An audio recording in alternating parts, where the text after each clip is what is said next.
घेऊन जाऊ, पण मुंबईमधनं निरोप असा, हो इथे तुम्हाला मुंबईच्या बँकेत यावं लागेल, तुमचे पैसे जपानी पैशामध्ये बदलून घ्यायला लागतील, म्हणजे पुढच्या प्रवासाच्या दृष्टीनं तुम्हाला ते सोपं जाणार आहे. बँकेत तुम्हाला या दिवशी यावे लागेल. अरे अरे, नेमका शंकराचार्यांनी दिलेला दिवस आणि फॉरेन करन्सीचा दिवस एक. मग अशा वेळेला काय करायचं?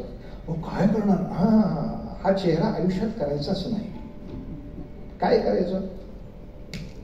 कुठलं कार्यालय आहे फॉरेन करन्सीचं? अमुक कार्यालय. कार्यालयाचा नंबर कुठला? अमुक.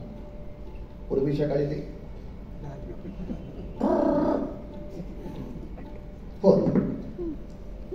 मी असं गोसावी सर बोलतो आहे, अर्थतज्ञ परिषदेसाठी मला जायचं आहे, माझी फॉरेन करन्सी एक्सचेंजची तारीख आलेली आहे.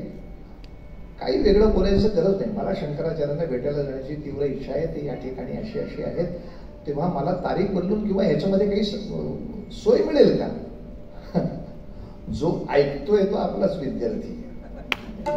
काही वेळेला आपल्यालाच ते माहीत नसते. ही एवढी आपण अमृत वेळ उभी केली आहे. म्हणजे सर मी तुमचाच विद्यार्थी बोलतोय, मी इथे आता नोकरीला आहे, तुम्ही तशी काही काळजी करू नका, मी साहेबांशी बोलतो. त्याप्रमाणे त्याने दिल्लीला साहेबांशी फॉरेन मिनिस्ट्रीशी फोन लावला की अशी अशी आमच्या सराला अडचण आहे, अमुक आहे तमुक आहे.